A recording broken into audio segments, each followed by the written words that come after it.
Instant classic is said too often, but that's the only way to describe what we got last night. We were all waiting for OKC. We were all waiting for San Antonio, and we got every ounce of it. It's Yahoo Sports Daily. She's Caroline Fenton. I'm Jason Fitz. And Caroline, unbelievable. Just when you thought that a game couldn't live up to the hype, when you had SGA taking on Wemby, and we knew that these were the two teams we wanted to see, we knew what this matchup was going to mean. All of a sudden, we get double overtime. We get epic baskets. We get huge moments. We get a three from way outside from Wemby. And all of a sudden, we are sitting here jaw dropped trying to figure out what to make of an alien named Victor Wembanyama and a huge win for San Antonio in OKC. So often, this conversation surrounding the Spurs revolves around Wemby, right? Because it's Wemby. But then you see a performance like Wemby had last night, and you're like, that's why every conversation we have about the Spurs revolves around Victor Wembanyama. Because he is an absolute alien. Because he is the thorn in the side of even the best team in the NBA with the back-to-back MVP and the reigning champions. That Victor Wembanyama makes taking a game over in the Western Conference Finals look like easy work. 41 points, 24 rebounds from Victor Wembanyama. That is silly season. That's like a made-up stat line. What Wemby did last night, I think will be tough. And I know it's game one, and it's even easy to overreact to game one. And we talk about what happens in game sixes and game sevens far more than we'll talk about what happens in a game one. I get that. I understand that. And we're just a few hours removed from the game last night. But I think we're going to be talking about that game for a very long time. At least in Spurs land and in San Antonio, they are going to be talking about what Victor Wembanyama did in game one of the Western Conference Finals against the big bad Oklahoma City Thunder for a very long time and for good reason. And you mentioned the three. That three, one of the most clutch shots that you're going to see, especially from a young player getting his first experience in the NBA postseason. Watching that video back, because when it happens in real time, you're just reacting and it's crazy and you're freaking out. And that's exactly what we were doing last night, Fitzy. But watching the video back, it is jarring how quiet that building got. Like, he makes that three, and you can all of a sudden hear a pen drop in a building that is absolutely packed to the brim and was wild and crazy and loud all night long. So to take the air out of a place like that just adds the little cherry on top to the fact that Victor Wembanyama can make what seems impossible look easy. There's such a moment of what do you give him? What do you allow him to have? If you're defending him, what do you just say, okay, you're good, I'll let you take that? Because the way he was just absolutely crushing them when he got to the lane was clear. So then all of a sudden you think, well, I'll give him space. He can shoot that. The problem is he can shoot that. And this is a San Antonio team to that point that, you know, frankly, they were in control for a lot of this game. And Caroline, OKC gave them everything they had, as we would expect from a defending champion. OKC scratches and claws, and they put themselves back into this game. And I kept looking at it saying, okay, expect this. There was a period in the fourth where it was about a 7-point game, and San Antonio's up, and he kept thinking, nope, there's going to be a barrage of punches that come from OKC because they've been here before. And they landed those punches over and over and over again. In fact, SGA with the game-tying bucket with just a couple of seconds left on the clock was absolutely incredible. I mean, just the way SGA got through it was beefy. And I'm looking at it thinking, okay, this is the moment. Now OKC is finally figured out. And right after that, there's a beautiful block by Chet Holmgren on Wemby to send this game to overtime. And you think that's the moment champions are going to take control. This is the moment that OKC separates. The problem is, you can't separate from this version of Victor Wembanyama. And in overtime, instead of having this momentum and riding through it and saying, okay, OKC's going to be just fine, I felt like all overtime did was make Wemby mad. This version of Victor Wembanyama that has this chip on his shoulder. After the game, he was asked if SGA getting the MVP trophy fired him up, and he said, hell yes, right? Like, I love the fact that this version of Wemby frankly plays mad, and you can see it. You can see him play mad in the lane. You can see him play mad off the glass. You can see him play mad every time he was creating contact. Victor Wembanyama playing mad is unstoppable, and that's what we learned last night. Look, this series is everything we think it's going to be, Caroline, and I look at last night and I say, this is why we've all been excited all playoffs long. This is why we were openly rooting for other teams to lose, because don't steal this process from us. We want to see these two teams. I just think what we're also seeing is bigger than these two teams. We are seeing the ascension of Victor Wembanyama from not just being a phenomenon to being an absolute, undeniable, unstoppable superstar. And when you make that ascension, you have to have shots that everybody will talk about for the next 20 years. That's what we saw for that deep three. That three becomes one of those pinpoint moments of, I remember when, and that's what takes somebody from being a phenomenon to being an absolute, undeniable face of the league. That's what Wemby becomes every time he does what he did last night. I mean, this is the NBA Finals, right? Like, this game feels like when we watched the Rams and Seahawks in that second regular season meeting. This feels like the NFC Championship game from this past year. A clashing of the giants, a clashing of the two best teams in the league.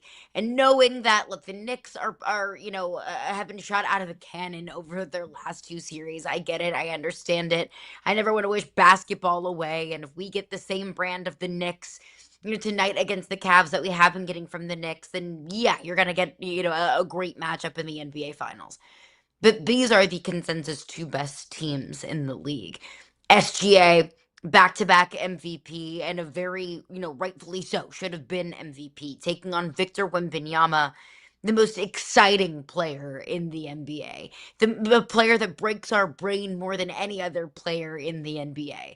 We thought that this Oklahoma City team, and I still believe, this Oklahoma City team is a juggernaut. That so many times we've asked ourselves throughout the course of the regular season and in the postseason, when the Thunder came into this game 8-0 in the playoffs, we thought, who can stop this team? Well, if any team can do it, it's San Antonio. All of those things on the line, all of those storylines, all of just the sheer and utter depth that both of these teams have.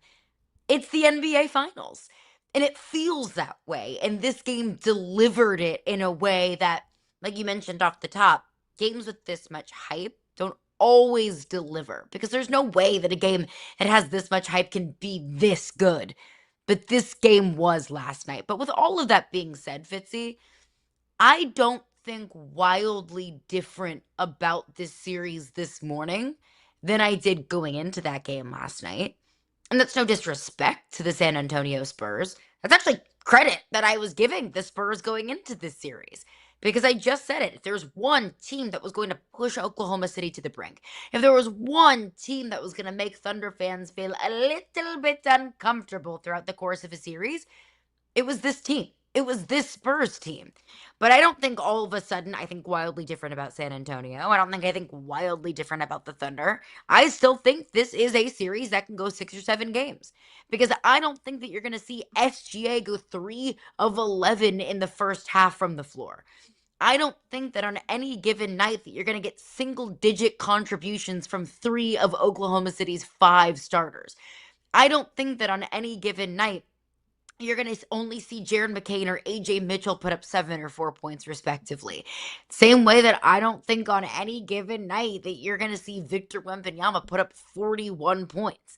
So of all of the good that we saw from San Antonio, and of all of the uncharacteristically cold shooting that we saw from Oklahoma City last night, it's almost like I placed the game last night into its own little box and tie it up with its own pretty little ribbon and set it to the side. And I look at game 2 as a completely clean slate. Last night was such a historic performance by Wemby that they're comparing it to Lou Alcindor all the way back, well before either of our times, right? Like, it shows you how historic it was. And to your point, Caroline, it took one of the single greatest championship series of championship conference final series efforts we've seen, and then it went double overtime on a night where OKC wasn't their best. I'm not changing the way I feel about this series, but I do look at all of this and say this is that moment where we need to start including San Antonio in more of the dominant conversations. As was pointed out last night on social media, the Spurs trotted out the youngest starting lineup in the all-time history of the NBA Conference Finals last night. Their average age, 22 years, 346 days. Think about that. Wemby is 22 years old. When you start talking about the youth that they put on the floor against a team in Oklahoma City that we talk about frequently is young, and is deep and is built to be a wagon for a long time. I kept watching this and thinking about something you said on this show. We talked about the fact that maybe SGA doesn't resonate the same way just walking up and down the street. You know who does? Wemby. You know who's smiling after last night? Adam Silver in the NBA. Because either Oklahoma City is going to have to go through Wemby, which is going to only create more either love or hate, depending on which side of it you are, for OKC, or this is going to be that ascension for the Spurs. Either way, the NBA wins. Either way, the NBA gets the opportunity, because we talked yesterday a lot about the fact that for whatever reason, so far, OKC doesn't resonate the same way in pop culture with just casual NBA fans that barely tune in. It doesn't resonate the same way that other dynastic beginnings have. So the question is, what's better? A dynastic run that pushes you through somebody like Wemby, or seeing somebody like Wemby start his own run? And I think either way, what you saw last night was that attention-grabbing moment. Either way, when Wemby does what he did, I mean, you and I, in full transparency, we were sitting together in a sports bar in a hotel last night watching the end of this game, and everybody was mesmerized. There were just loud, massive cheers coming from the room from people that you could tell weren't even really watching. It was just a dramatic ending, right? It was a dramatic moment. That's so good for the league. This entire moment is so good for the league, because either OKC is going to have to do the impossible and somehow take down the Andre the Giant of the NBA, which creates superstardom, or the Andre the Giant of the NBA is going to only continue to rise up. You see it there. Wemby seems to be the kryptonite for OKC, and it's win-win for the league. Either OKC perseveres, which I think creates more sort of sensationalism around what they're doing, or that man continues this run. And if that man continues this run, I just feel like Adam Silver in the NBA will be absolutely smiling ear to ear at the thought of what could come from that from a popularity standpoint. I almost feel like the NBA and Adam Silver are actively rooting for Wemby and the Spurs to take down the Thunder, because I think Wemby's better for business than the Thunder are. Like I talked about this yesterday, and everybody got mad at me, but I don't think I'm saying a hot take here when I'm saying that I don't think the Oklahoma City Thunder are really resonating with the casual audience. And we talk about this all the time, Fitzy. Your job as a commissioner or as a league is not to cater to the hardos, because the hardos are going to be there no matter what. Like the sports psychopaths like you and me, we're going to show up whether it's the grossest product that's ever been put on the court or not. So don't worry about us.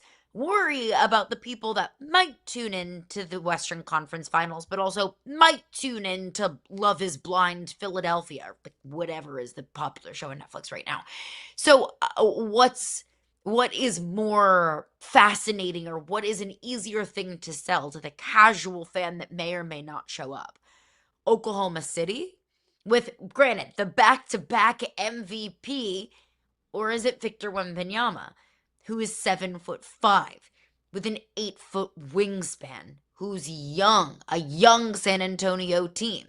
That's easy to sell. Like that is wildly easy to sell to the casuals out there. Caroline watched this happen last night with me. I walked up to the edge of the bar because I wanted to have a better view of the TV. And I watched SGA's game-tying dunk. It was beautiful. I yelled. The people sitting next to me didn't yell. When Wemby pulls up for that three, there was a woman sitting 2 seats away from where I was standing, then immediately started yelling. She's like, oh my God, he can do that?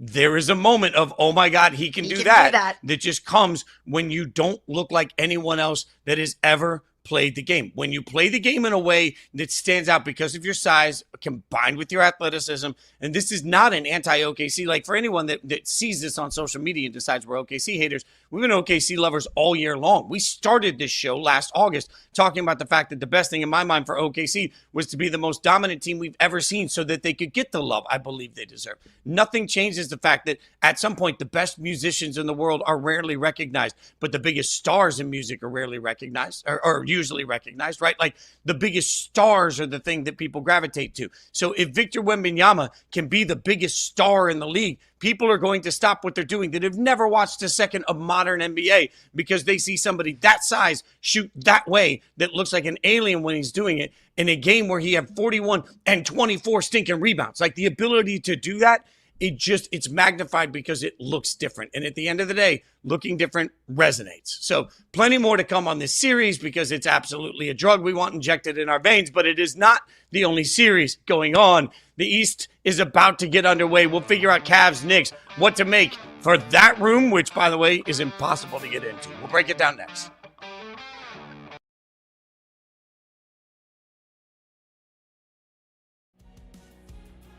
Right back to work. TJ Edwards and Paxton DeLaurent going blow for blow.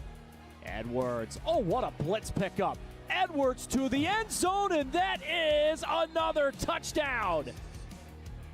Third down. DeLaurent throwing, coming back to make a great catch. Thomas Owens, the best receiver in the history of the franchise, just added another highlight to the reel. I think for the Raptors, what did they learn here? They learned like they're in a great spot. And then Scotty Barnes, welcome. You have achieved stardom. Like that's what this series was for Scotty Barnes. He became a star. The dude hit clutch bucket after clutch bucket, made big plays as a playmaker as well. He was too big or too quick, depending on the guy he was being defended by. He was incredible. The UFC has just given me so much, and I've met so many great fans around the world, different states and things like that, and I'm just blessed. And like I said, I'm glass half full all the time. Even when things are not going my way, I find a way to look at the bright side. I'm just happy to be here, man. And one fight at a time. When it's all said and done, I would love to have my last dance with the UFC.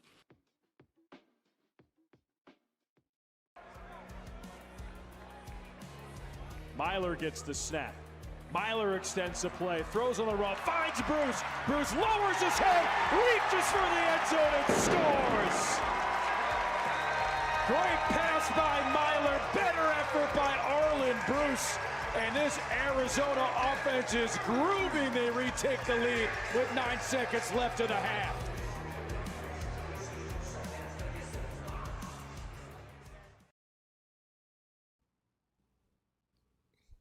Most watched NBA games during the regular season. Boy, this is going to feed conspiracy theorists to think that the league fixes outcomes. Spurs-Thunder on Christmas happens to be the Western Conference Final.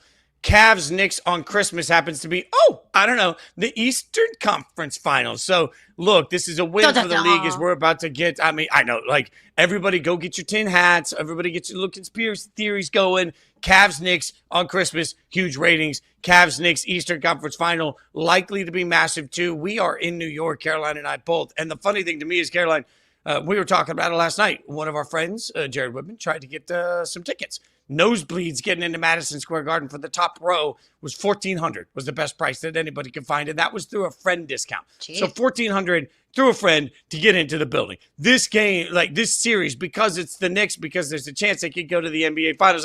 Look, there is going to be epic hype, at least in New York. I'm just not sure that the drama will be reciprocated by both sides. Let me just look this up very quickly in live time, in real time. I'm going to set my location to New York City. New York Knicks today to get into the Eastern Conference Finals. Let's say you want to go with me, Fitzy? I'll get you tickets together. Yeah. I love this. Caroline's buying. We'll check the prices first. Okay, so if you would like to sit in the nosebleeds, section 305, Dale, row 1. Okay. It's going to be $2,616 per ticket. That is. You got that? No, anybody? The bosses have it. Anybody it's want to on pick Yahoo. that up for us? I'll change my flight and I'll go home tomorrow. I got so we can get the game tonight. Corp card.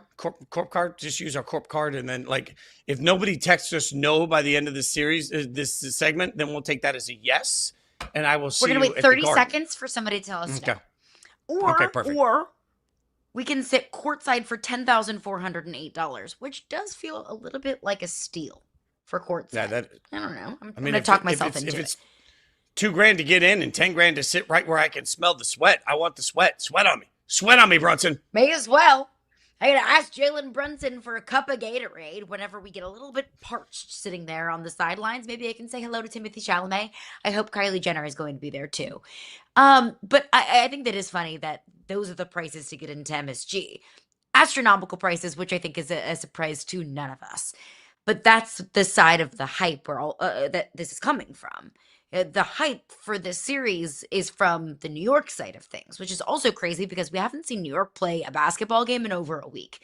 The last time we saw the New York Knicks, it was May 10th. Today is May 19th. So, and there is so much hype coming in from the New York side of things. I don't feel that same kind of hype, Fitzy, on the Cleveland side of things. Frankly, I didn't think that there was going to be a whole lot of hype, no matter who won that series between Detroit and Cleveland. That no matter what the hype was going to be from in the Eastern Conference Finals was going to be from New York. I don't know what more I need to see from Cleveland. Because we just saw Cleveland go on the road in Detroit, a really tough place to play. The number 1 seed in the East. And Cleveland went in and they whooped that booty for the better course of 4 quarters. But it was never even close. Cleveland was shot out of a cannon, and then Detroit just looked befuddled and confused the entire time and could never get back into that game. A game that I thought that they were going to win and win handedly.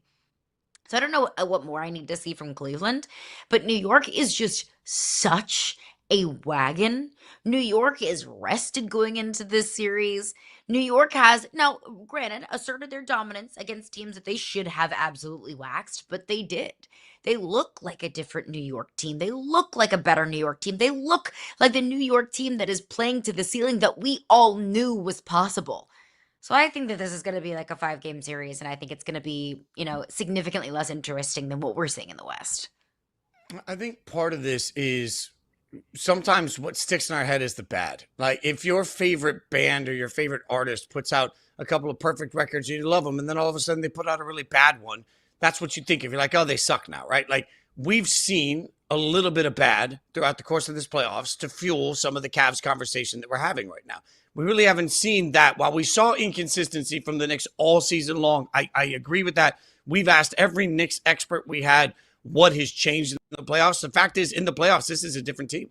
This is a team reborn. This is a team that has a different power, a different punch, a different energy, a different joy. They have a different everything on the court. This is a Knicks team that's playing now like most people hoped they would play throughout the course of the entire regular season. So part of this is because we've seen some bad from the Cavs over the course of this. We've seen historical bad from Harden and big key playoff moments. And frankly, the brand of the Cavs just doesn't resonate the same the brand of the Knicks does. So now you have a Knicks team that we're going to have every media outlet talking about all week long because they're the Knicks. You have a Knicks team that's going to bring star power out. Everybody's going to be looking courtside. The fact that you're just flippantly throwing out, oh, I could sit courtside and I might run into a Jenner and Chalamet. Like that just hits different, right? Like what's that experience like in Cleveland? Who are we like suddenly all flocking to watch courtside to see what Cleveland looks like? Drew Carey? Like it hits different. It just Pro Bowler Garden hits Shedeur different. Sanders. New York hits different. Yeah, it just all hits. The entire sales pitch of New York hits different, combined with the team that has played so explosively, combined with the team that has played absolutely so brilliantly through so much of this postseason. And I see this here. The Cavs clinched with the 30-point win. And I want to give them respect for that. But also, even in the moment after that, we found ourselves saying, wow, Detroit really melted down, right? Like, it is interesting. I'm not sure what gives the Cavs the credit that they want and maybe deserve in this situation. I think the Cavs have to come in and have a big statement win. A big statement win that isn't about the Knicks. It's about the Cavs in game 1 in the Garden. If they do that, then all of a sudden I think people will stop a little bit. People will say, wait a minute, maybe we should take this Cavs team seriously. But right now, most of the world is sitting around waiting for the Knicks to take on one of these two powers in the West. And I don't think most of the world is really wrong about that, Caroline. I don't think so at all. And our producer, Mike Goldfarb, would like to point out that Steve Harvey could also be courtside. Oh, that's so I love Steve. I love Family Feud. I'm in on Steve Harvey. Like, can he get up during the timeouts and just give us little mini Family Feud games? We asked 100 fans in this arena. Oh, Steve, I'm giving you an opportunity here to make even more money. I'm just saying, Steve Harvey, in-game host, I want this.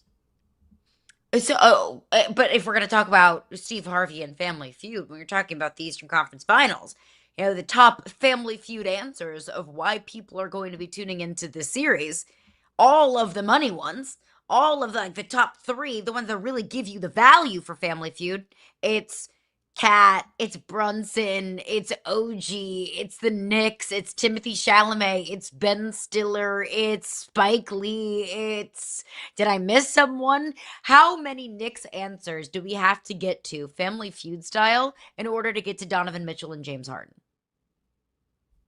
And that's the hard part about this is Donovan Mitchell has been incredible.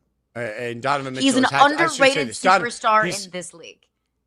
Right. He's had incredible moments, right? And there are, Yes. and we've seen him in these playoffs. And we saw just the greatness that he's capable of in Game 7. Do I believe that that's the same way that these Knicks would show up to a Game 7? Do I believe in my core? Like, if this thing goes 7 games and we're sitting in the same exact situation, we're not in Detroit, now we're in Madison Square Garden.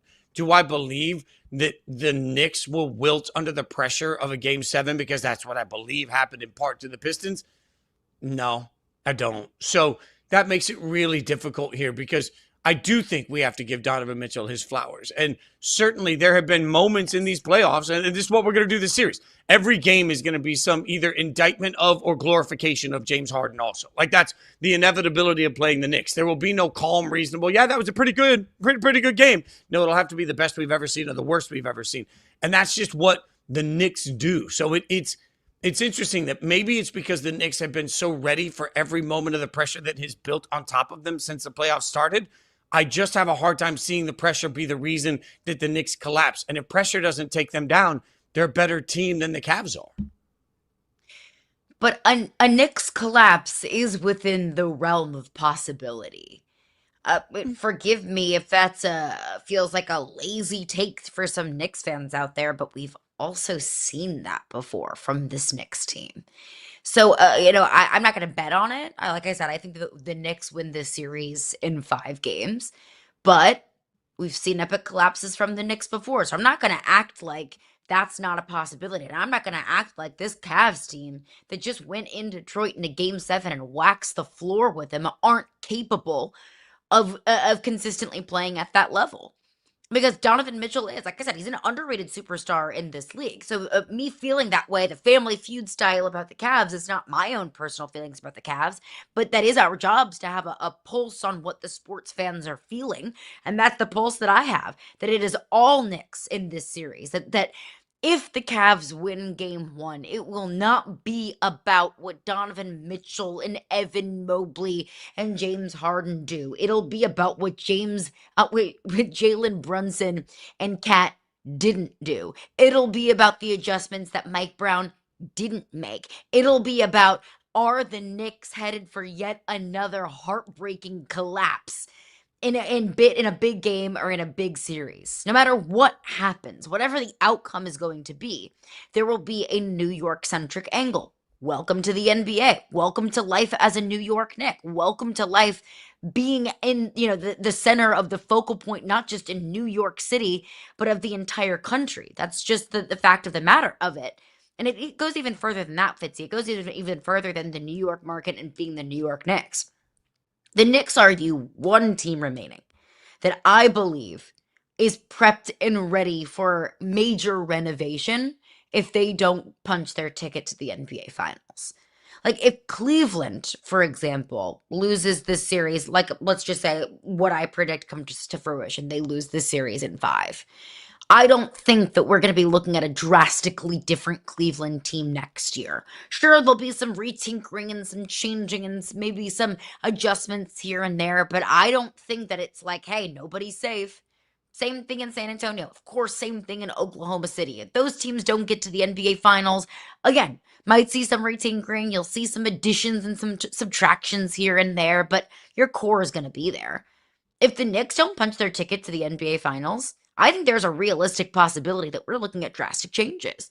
And that can come in the form of Mike Brown getting fired. We heard that from James Dolan. That's not speculation. That is James Dolan literally telling us what the expectation was and that Mike Brown's job is not safe if they don't make it to the finals.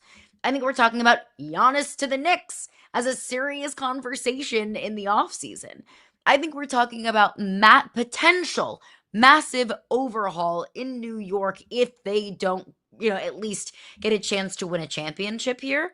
And so that's another reason why I think this is such a New York centric conversation, because they have the most on the line.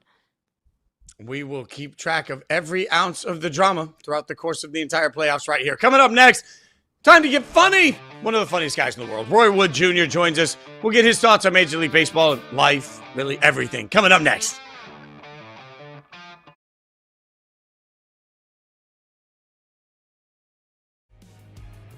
Quarterback, you want those guys that just go down hard or they chase the back.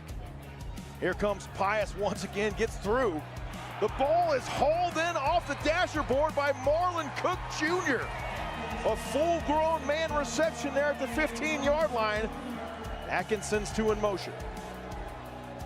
He'll run behind the block, now throw back to Marlon Cook Jr., and the ball's caught for a touchdown.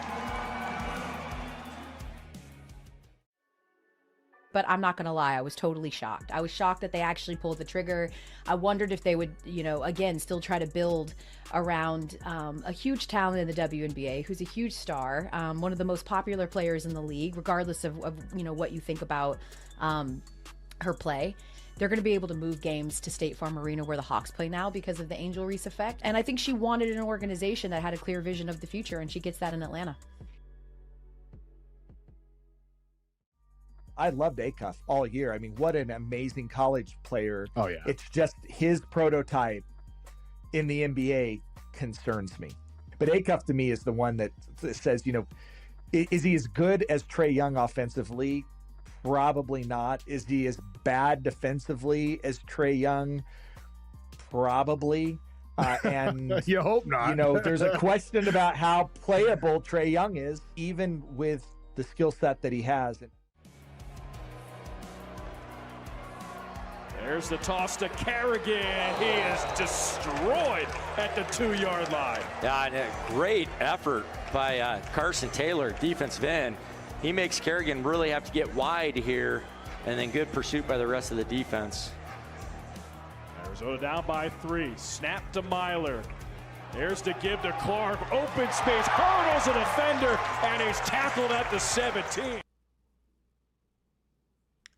Things got testy. If you haven't seen the video, it is rated R. Look, Pete Crow Armstrong and a Sox fan after he missed a tough catch on the wall. They had a little bit of jawing to do. So speaking of having things to say, joining us now, hilarious comedian, just absolute brilliance. Here on behalf of MLB Network, also host of CNN's Have I Got News for You, diehard Cubs fan, Roy Wood Jr. All right, Roy, did you expect this much heat out of this rivalry this early?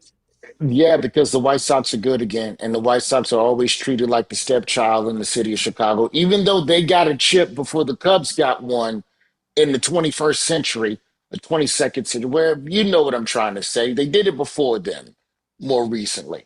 I thought that this would be a really good series, and it delivered, man. I'm not gonna go all crazy and go future World Series match. We got to deal with the Brewers right now, but I do feel like it's good to have some baseball tension in the city of Chicago. I didn't mind what Pete Crow Armstrong did. I don't think you should have said it like that exactly. And I know you're dealing with the sex angle because it's a gender thing, but I think players chirping at the fans, I'm okay with.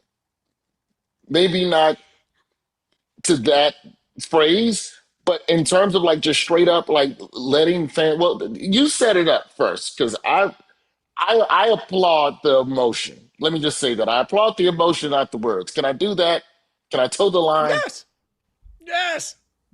Of course. I just like the fact that we have players who just care a little more. That's all I'm saying. Drama is good for the sport. Having players that are passionate are good for the sport.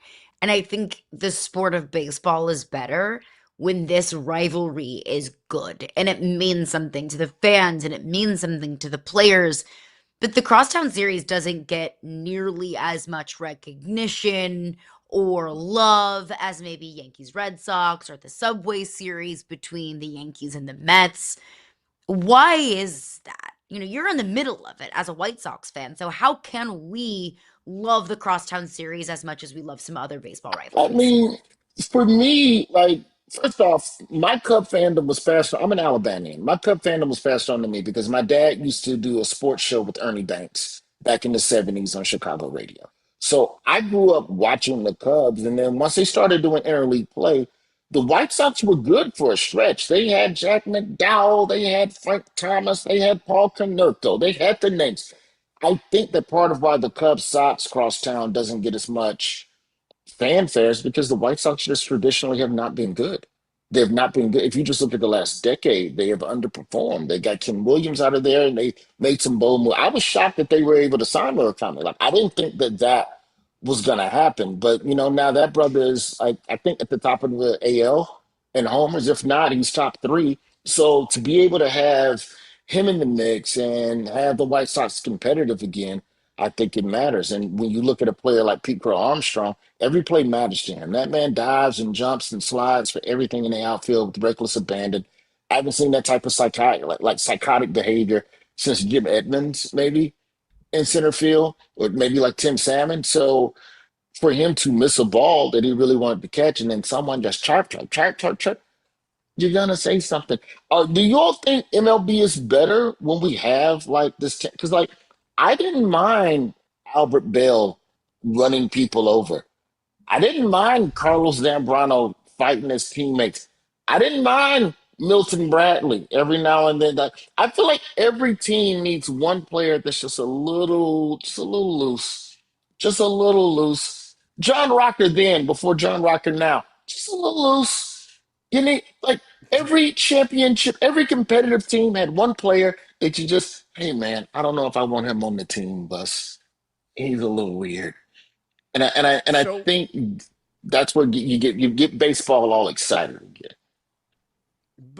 But your background as a comic, I think, is interesting here because I had a baseball player years ago tell me, imagine when I was in music. Imagine walking out to play a fiddle solo, and right before the solo, all these people that paid money just started recklessly booing me. How would you feel when you go to play? And I thought about that moment. Like, you're used to a world where you walk out and, like, there's almost this rite of passage for some fans that go to stand up that want to heckle people. Like, where is the line when you, because you're used to having to clap back to people? Where's the Yeah, line for athletes and fans? And because that's the way culture is now.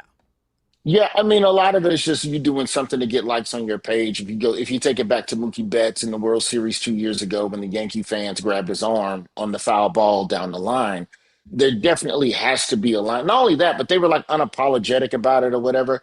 I think that fan behavior is getting on the edge, but I would almost liken it a little bit to wrestling and how when the wrestler comes down the tunnel and the fans are yelling, and the wrestler's kind of like, give me more, give me more. I'm okay with that. I don't mind a good backflip. I don't mind a cage strut. I think these are the things that help to create some degree of tension within the stadium to help keep baseball at the top of the conversation. We got momentum back. We got ABS. We got shorter games. We got more stolen bases, more offense. Let's keep it going. Let's maybe just once a game, slap a fan. I think, okay, that's too far. Y'all not with me. I tried. I tried. I, I'm with you. you know, I'm with you. I'm with you. There'd be okay. people lining up to be the one that gets slapped, Roy. You know that. There'd be somebody be like, come on, that's me, slap me. I will say though, and what I've seen, at the college level, because I've been going around the last 2 years, thanks to King Griffey Jr. and the MLB Network, we've been going around to black colleges and just putting eyes and cameras on a lot of kids, white, black, whatever, who go to these historically black universities who don't get scouted or recruited as much, and they have the ability. But I've watched the college game at a granular level the last 2 or 3 years, and there's still a strong degree of sportsmanship. There's still some astuteness. So for whatever you think the direction you think sports is going, I assure you there is an entire wave of kids that are still being coached up on sportsmanship and how to do things the right way and how to be appropriate. And so you'll see it All-Star Weekend at the Swingman Classic in Philly. Like it's a great time to celebrate the sport, but more importantly, it still gives me hope that there are kids out there that are doing it the right way. I'm just saying you need one player that's just a little loose, just a little like Yasiel Puig, Dodgers Puig, just a little. We don't know what he's going to do today. Why does he have a mohawk? I don't know. Why did he get a haircut between innings? I don't know. And like, I don't think that always has to come in the fruition of, a bat flip or, instigating a bench clearing brawl or slapping a fan. I think that can just come in the form of personality. Like, we're kind of seeing that with Yeah, the San Francisco Giants, right? They were, I don't know the right word to use, tapping each other in the outfield, like, as a we prefer to celebration. call that in the locker room. We call that a three-way lightsaber battle. That's kind of a Mm. Darth Maul versus Obi-Wan, and uh, if you will, of sorts. I don't know the that's a professional good word for it way because I've never seen it of. either. I don't think there is a professional word for that, but I'm glad that we're workshopping it in real time. But I think that's an example of it doesn't have to be fiery and overly emotional. It can just be a funny display of personality that people can resonate with. Yeah, absolutely. I think that when we look at any of the sport, though, I feel like baseball is the one sport where you're taught to suppress anything you're feeling in the moment. If you make a key tackle or break up a play or a touchdown, you're allowed to have a moment of exuberation. If you make a dunk on somebody, you make a key block, at minimum, you can Matumbo finger wag. But if you show a modicum of like that, to me, that's almost not natural to the human body. If you've hit a key homer, then maybe I'm not saying walk your way to first base before starting your strut, but I think even if you're just Jazz Chisholm Euro stepping to home plate, to me that's okay. And to that point, I almost would add that adding some degree of more flip. Like I love Players Weekend where they get to airbrush through the cleats and the bats look all crazy and SpongeBob and anime designs on them.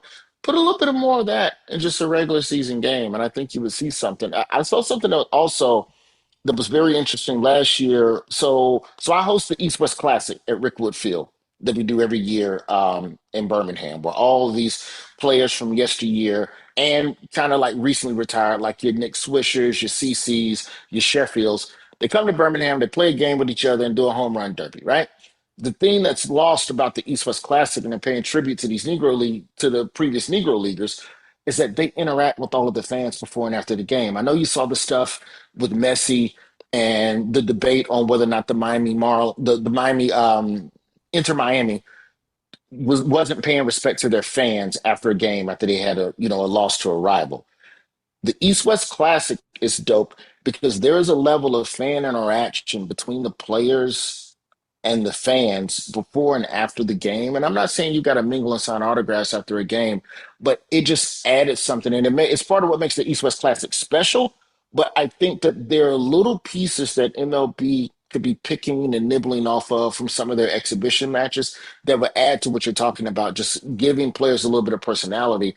I just think it's hard because baseball players are so finicky and they're so superstitious and they're so habitually regimented that speaking to this one person before the game and you sign something or take a picture and goes, hey, make sure you don't suck today.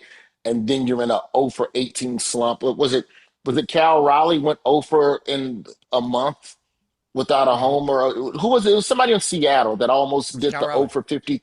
Yeah.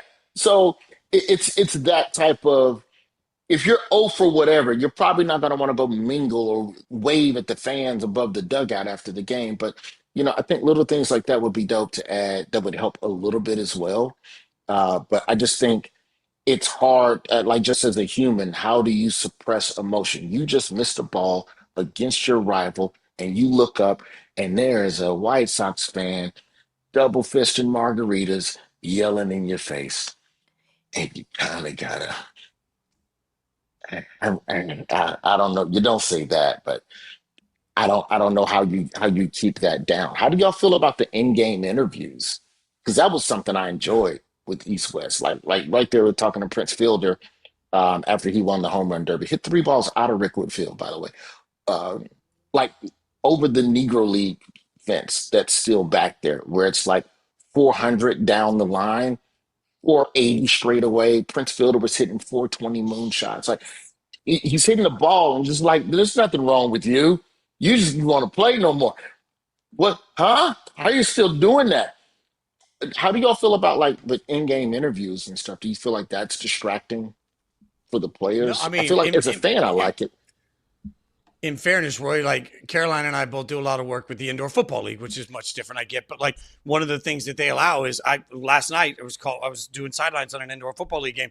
I have a mic. I can walk right up to a coach and ask him what the play call is. I can go up to any player and say, hey, what just happened there? I think access to the game is actually one of the ways that people connect to the game. And I think, seeing you in this picture, like when you have the right personality, they can get the right personality out of the guys. That's the way better stories get told, right? Like, so I think to your point, part of this is everything that we do in entertainment and sports is about trying to tell enough of a story that people give a damn about it the next day. And that's what I think these in-game interviews can provide. But I think also to that point, I had to earn the trust of those players.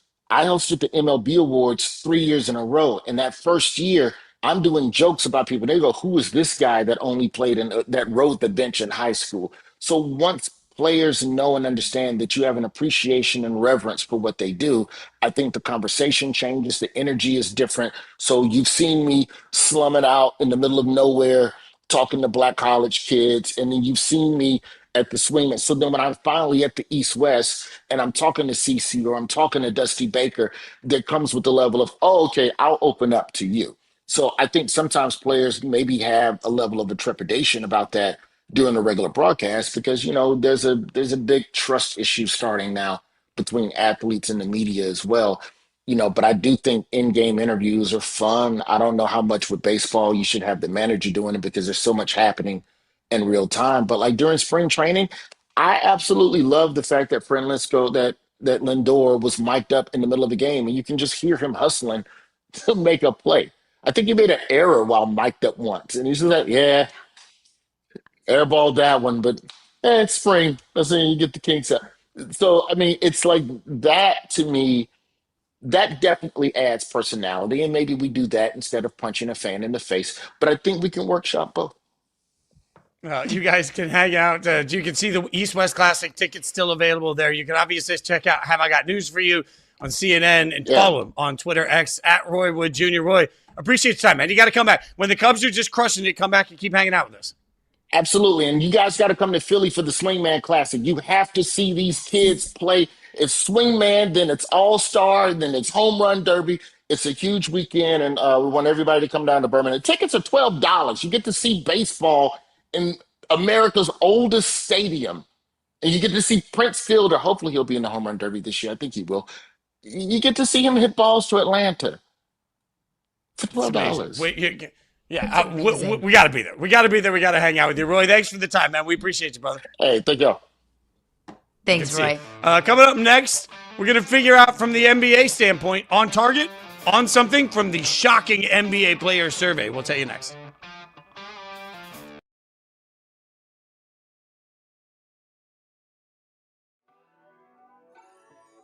Who's a better promoter, him or Eddie? Very different. I mean, Dana. I think in terms Why? of they run a business at UFC. They have a model. You could complain about it. You could say it's anti-fighter, but they know what they're doing. I don't think Eddie's going away. Do I think Dana has a smarter, more effective, more intelligent, better capitalized, better television connected thing going on than Eddie does? It's not even a question. Should AJ Bonsa be a lock for the number one pick going to the Washington Wizards? What do you think, Chad? He's been my favorite player to watch really all year. I love what AJ brings to the table and the upside. I think he's got the combination of a can't miss scorer who could just ultimately be, one of the elite top 5 players in the NBA. And I just don't think the Wizards take the risk. To me, he's the clear number one guy. And the Jets with Darren Mucci as GM feel like they are figuring it out. Now, can Woody Johnson, the owner of the Jets, stay out of the way and let this thing progress? Is Aaron Glenn actually have the goods as head coach? I don't know that, but I think Geno Smith was a really sound signing, and I really do think, dodging lightning bolts here, the Jets could surprise people this year and be a lot better than the team you've been watching the last 15 years during this historic playoff drought. Uh-oh, ball's up, ball's out. Tucson picks it up. We could have a scoop and score. Zachariah Twardowski, touchdown, Sugar Skulls, and just like that, Tucson right back in it. The scoop and score for the Sugar Skulls. I mean, what a moment for this young man in his first career start. Some interesting results from the NBA player poll conducted by The Athletic, where 45.7, that's a very specific number, of the 151 players polled believed Giannis will stay in Milwaukee. Oh, God, we're set for another full year of this, aren't we? It's time for On Target or On Something, where we take a look at some of the boldest NBA takes, and we ask, is it on target, that's spot on, or are they on something like me on a Friday night? So we'll figure this out. So Giannis staying with the Bucks. Are half the players on target or on something to you, Caroline? They are on target. They are also on something. And I don't know why that's confusing. That's my final answer. It's both. It's both. And this, I think we are all collectively wrapping our minds into a pretzel as far as Giannis is concerned. Because it doesn't make any sense for Giannis to stay in Milwaukee. He doesn't want to be there. He is so clearly unhappy. We read the Shams Charania report on ESPN.com about how frustrated he was with the front office, how he requested a trade, how he was frustrated with the front office for not trading him, how he was late to meetings. He obviously doesn't want to be there. And Giannis knows that he probably has more basketball behind him than he does in front of him. He wants to win another championship. He's not going to do that. He's not going to get close to that in Milwaukee. He wants out. Like, it's toxic. The relationship has ended. It's gotten stale. He needs to move on. But where does Giannis make sense? Boston? No. We know Joe Mazzulla has a very specific style of play. They want to shoot the three. Giannis is sub 30 from three in his career. Doesn't make sense. He doesn't fit. Okay, the Knicks. The Knicks are probably going to the NBA Finals. So if you are James Dolan, if you are Mike Brown, if you are leadership in the Knicks front office, how do you justify blowing your team up to trade for Giannis when you were just in the NBA Finals? That doesn't make sense to me. Now, if the Knicks don't make the NBA Finals, then that's a different story. But that's where things stand right now. I've heard San Antonio thrown around. Again, San Antonio is up a game on the reigning champion Oklahoma City Thunder in the Western Conference Finals. I don't think San Antonio is in any position to do the exact same thing, blow up their team in order to trade for Giannis. I don't think that makes a lot of sense, especially for a guy who is getting older, who has been banged up, who has not been largely available in the postseason. And honestly, from all of the reports that we're hearing out of Milwaukee, has kind of been a little bratty to the front office.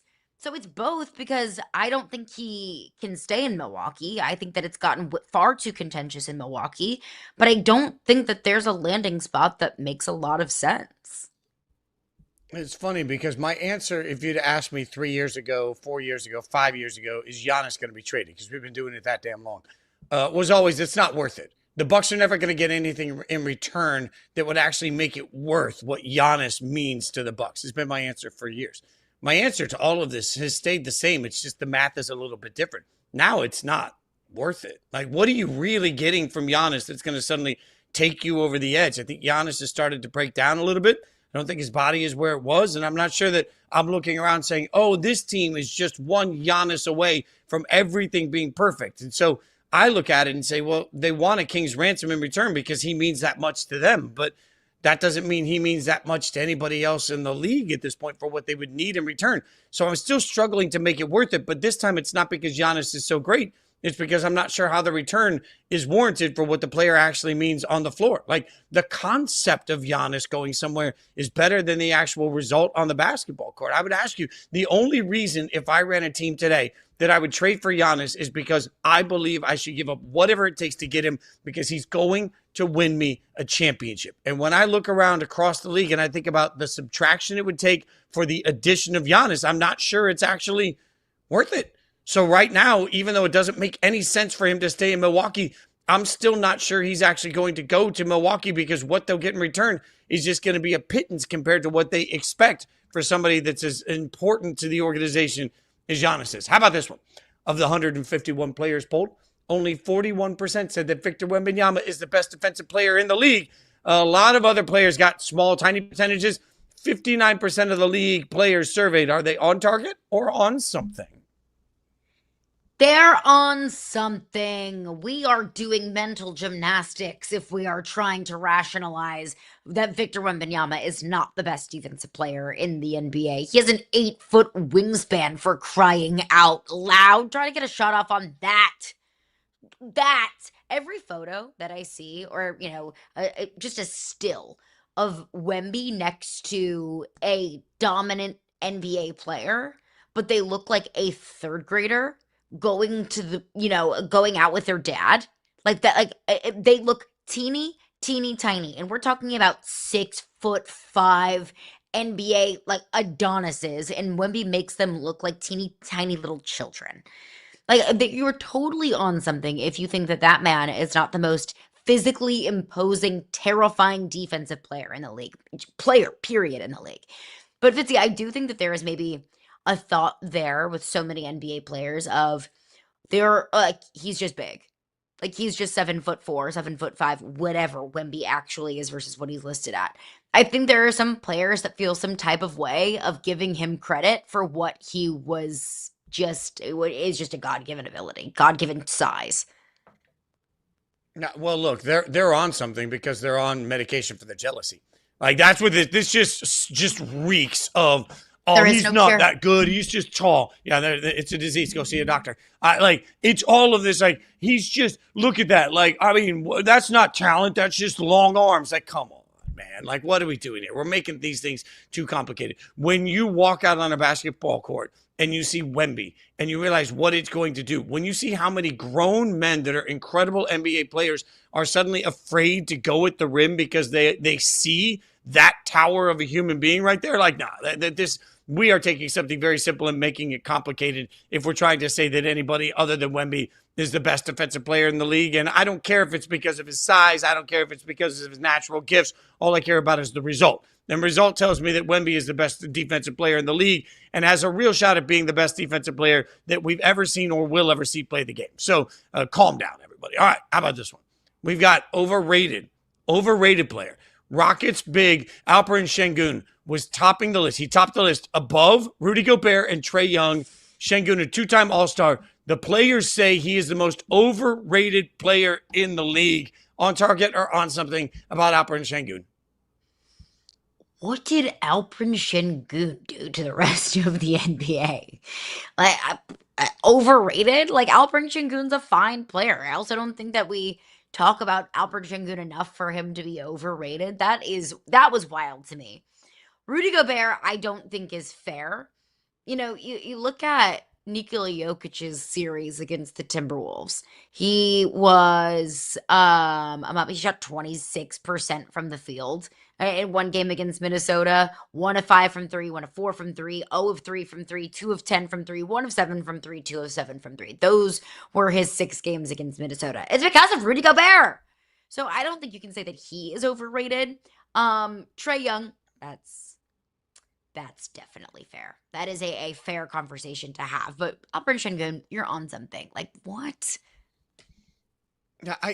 Sometimes I think for people it's just the eye test, right? Like, Sengun falls in the overrated portion of this conversation because, like, you just look at him and you don't think, oh my God, that guy's going to be a beast, right? Like, you just look at him and you think, oh my God, that guy is one of the best players in the NBA. He doesn't really pass the eye test for some people on that. I think the concept that he's the most overrated player in the NBA just seems wild to me. It has to be Trae Young. Like, I'm not even sure it's that close for anybody other than Trae Young. Like, Atlanta had Trae, built around Trae, and then decided they'd rather just not have Trae around, and they got better in the process. Like, look, at this point, guys like Ja and Zion could have been part of the conversation, but I don't even think they're rated anymore by a lot of people. Trae Young is still looked at as part of the reason that the Wizards are going to have a big turnaround. Okay, I'll believe it when I see it. Like, the fact that this was Opera and Şengün, not Trae Young, is a little surprising to me. One more. Finally, the poll seemed to confirm something LeBron James alluded to earlier this year. They were asked what city no one wants to be traded to. So you had Washington at number 2, right? I'm building up the suspense. At number 1, Memphis. 36% of players polled said Memphis is a city that they don't want to get traded to. What do you think? On target or on something? On something. I mean, I get it because the Grizzlies do suck. They're a lottery team, so I do understand if you don't want to get traded to a bad, non-competitive team that, obviously has a big jaw question mark. But if we're talking city, I would way rather play in Memphis than Sacramento. What's so great about Sacramento? And you get California taxes without getting the good parts of living in California because Sacramento's not really that great. Like, what's so special about Sacramento? I don't really want to live in Utah. So what is the beef with Memphis? No state income tax. There's a lot of great places in Memphis. If you think Memphis is terrible, you're not trying hard enough. It's a beautiful city. There's great food. There's a ton of culture. Like, I think you are on something. There's some bad markets in the NBA, and I don't think Memphis is one of them. Yeah, I mean, Memphis is getting a bad rap through all of this. I get why some people don't love Memphis. You and I both spent some time in Memphis. I just don't believe at my core that Memphis is any worse than Sacramento. Like, if I'm sitting around and I'm saying, wow, I'm wildly rich, I can live in Memphis pretty nice. If I'm wildly rich, I can't live in Sacramento pretty nice. Like, cost of living is through the roof. Taxation's through the roof. Also, you want to tell me, if you're saying, well, Memphis just isn't that nice of a city, not a lot to do. Have we spent a lot of time in Cleveland? I know I'm piling on Cleveland. Is Utah really an exciting place for somebody that's young and rich? It is for me. I like being outdoors. I like Utah. It's pretty. But if you're young and rich and single, are you like, oh, I can't wait to live in Utah? I don't know. If you think about the NBA lifestyle, I think there's plenty of cities that could outrank Memphis. Not to mention DC, second on this list. Also another tough place. All right. Plenty more to come in the NBA, but coming up next, we'll get your golf fix in. Michael Kim going to join us. We'll get his thoughts on all things PGA.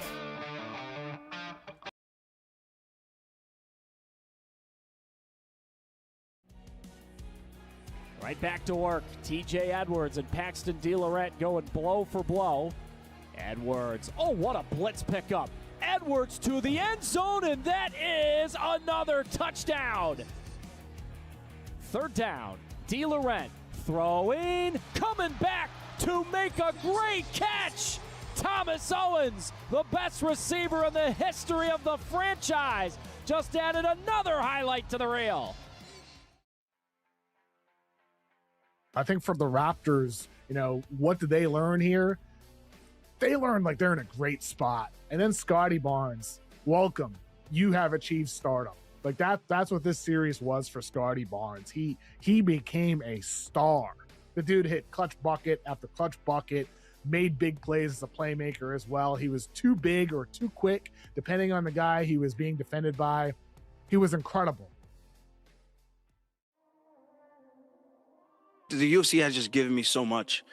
And I've met so many great fans around the world, different states and things like that. And I'm just blessed. And like I said, I'm glass half full all the time. Even when things are not going my way, I find a way to look at the bright side.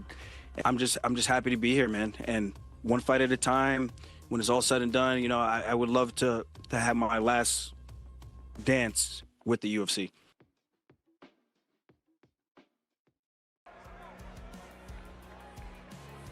Meyer gets the snap. Meyer extends the play, throws on the run, finds Bruce. Bruce lowers his head, reaches for the end zone and scores. Great pass by Meyer, better effort by Arlen Bruce. And this Arizona offense is grooving. They retake the lead with 9 seconds left in the half.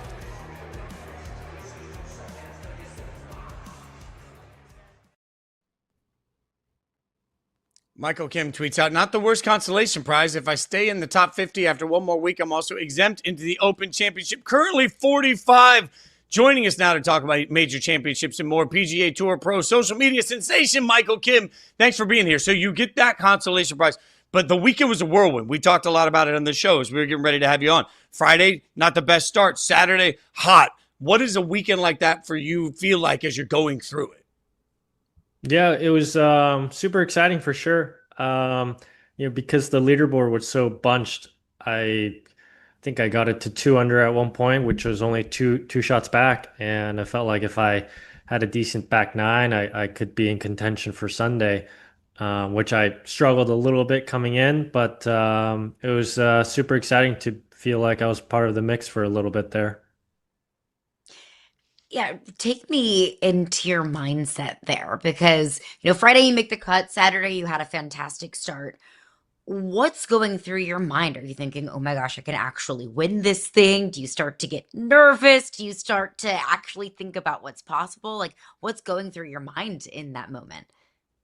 I think so after I made the eagle to make the cut on my last hole on Friday, I realized I was only 7 shots back. There's been times where guys have won from further back, so I really just wanted to get to a good start. The front nine was much easier than the back that week, last week, so I got off to a great start. Just wanted to keep it going. The 10th hole just really ate my lunch the entire week. So made double there, but made another eagle on 13, and I was just trying to get as close to the leaders as possible, and see how close I could get by Sunday. But yeah, it was a lot going on. We're excited. I'm there, contending, but also trying to fight off some of those nerves as well.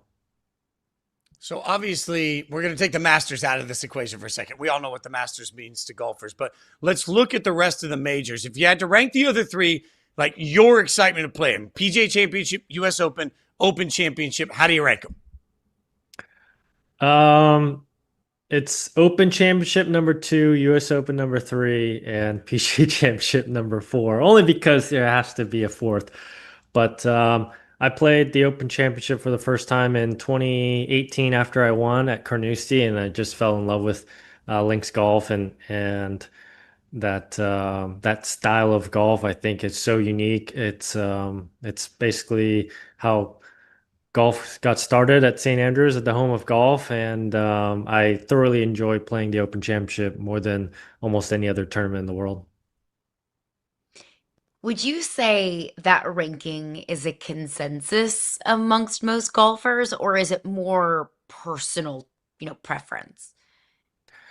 I would assume most are similar. Some guys might have the U.S. Open over the Open, or if you're European, you actually might have the Open number 1 over the Masters.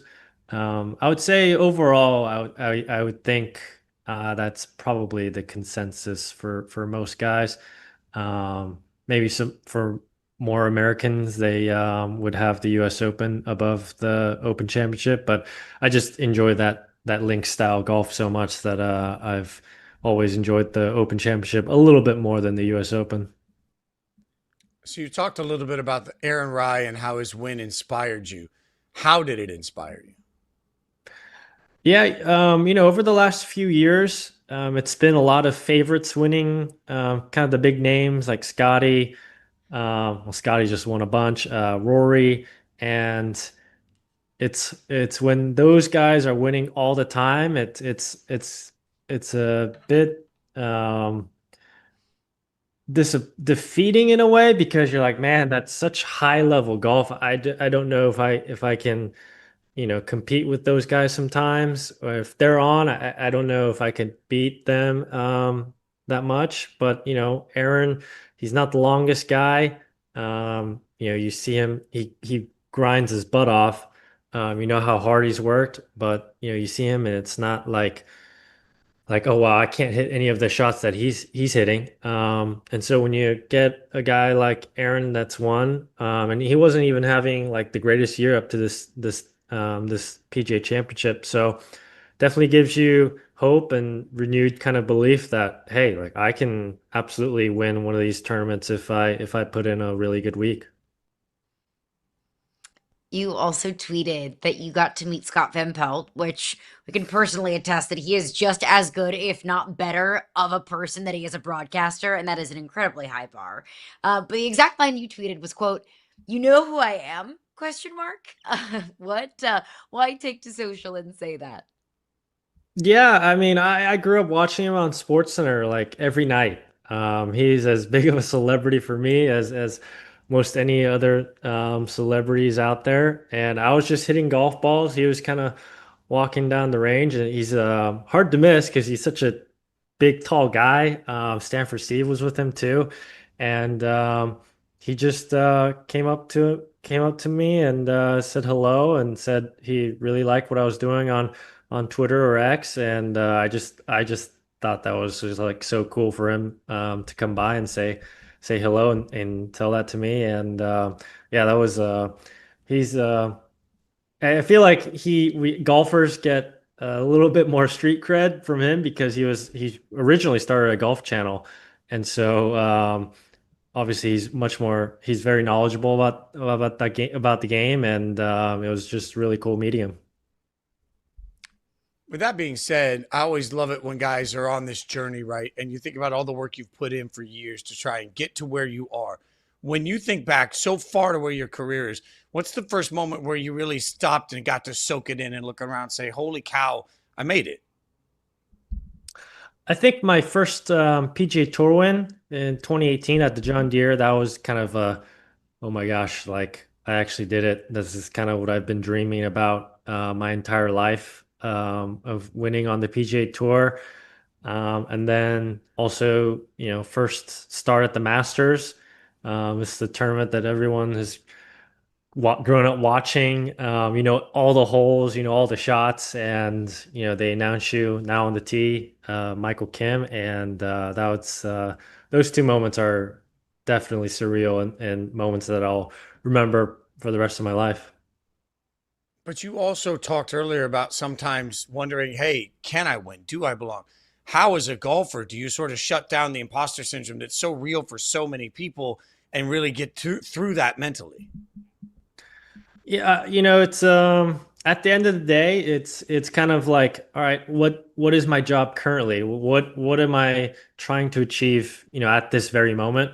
Whether that's, a tee shot, an iron shot, or just another, 5-foot putt. It's your mind can kind of go in all different spots and weird places, and you kind of have to get back to reality and just focus on the job at hand, and do the best that you can at that moment, and see where it all stacks up. That's all you can kind of do, and hopefully you can kind of bring your focus back from all those kind of weird moments or areas that the mind and the brain kind of wants to go to sometimes. I want to zoom out a little bit and look at the golf world, because Garrick Hugo went viral on social media last week when he said, quote, "I was obviously there on time, but late." When he was paid late for his tee time, and he paid dearly for it on the scorecard. He has since fired his caddy. So take us into the mind of a golfer. Take us into the minutia of being a professional golfer. Who is at fault there? Is that the caddy's responsibility? I mean, ultimately, I think, the golfer is the CEO, you're the boss. All the decisions are on the golfer. Now, the caddy has definitely some part to do with helping you out. And yeah, it falls on Gogs as well. And yeah, I know Garrick personally. He's a good friend and great kid. Like, I felt pretty bad for him. The way the tee boxes were set up there, it was a little awkward because 1 and 10 were teeing off at the same. Were pretty close to each other. But there's no real excuse for being late to your tee time, especially at a major like the PGA Championship. Just kind of unfortunate circumstance, but ultimately it falls on Garrick, and I feel bad for both of them, really. All right, Michael, we've waited this long so we can become friends before I reveal to you that I am a lifelong diehard Raiders fan, which means we're mortal enemies because you are a Chargers fan, my friend. So, but you know what? Your team's better than mine. So I'll admit that. How we feeling going into the season? What's your level of hype? How do you feel about the Chargers this year? If you said you were like Kansas City Chiefs fan, I'd be a little bit more, disappointed, whatever. But if you're a Raiders fan, you guys are kind of worried about Mendoza. It's okay. I'm not too worried. But I'm super excited with Mike McDaniel as our new OC. I was hoping that we'd get him after last year, once he got let go from Miami. I'm excited. I love Coach Harbaugh. I love Justin Herbert. You don't know if Patrick Mahomes is going to be as good coming off a big injury. So I feel like we had our really bad injury year. So I hope we can come back, and this is our year. We have to.